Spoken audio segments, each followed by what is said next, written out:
As you were driving this week, you likely saw the crews out there pre-treating the roads ahead of the snow we've received today. Yeah, and Katie, they use brine, a liquid salt mixture, to prevent the ice from bonding to the surface. Nationally, it takes 20 million tons of salt to melt the snow and ice. So I went 1,800 feet underground to see how the salt gets to the streets.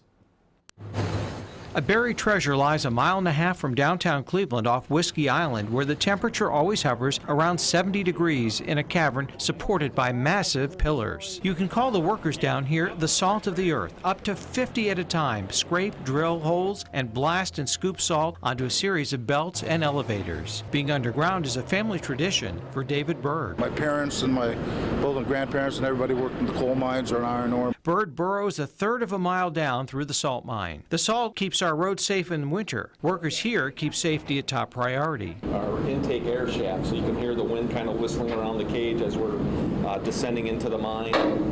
From keeping the air safe to knowing where everyone is. For 15 years, David Diaz keeps the equipment running. They call me the breakdown guy, so I'm everywhere. I do a little bit of everything. Because of the wear and tear to equipment, he says things always need to be repaired. It's the same grind every day. A lot of equipment. We have a full underground communication system with phones and internet connection back up to surface.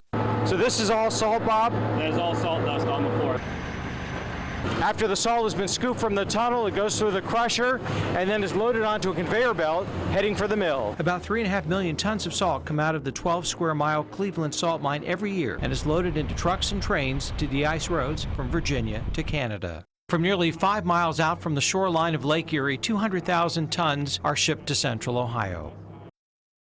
And if you're wondering, Katie, where did all the salt come from? How did it get there? About 400 million years ago, we were under a shallow tropical ocean when Ohio was 1,000 miles below the equator. And then when the ocean dried up, the salt settled in layers. So it's kind of like reading a chapter of Ohio's history by going down 1,800 feet below the surface. And we went out the full 4.5 miles from the shore, only 1.5 miles from downtown Cleveland. How long does it take you to get down? 1,800 feet? 4.5 minutes in the elevator, one of the scariest rides I've ever had. There was nothing wrong with the ride, but you know, you're just going down, and you wonder how long it's going to take. That's awesome. Things like that you don't think of. Where does it come from? And there you go. And now you know.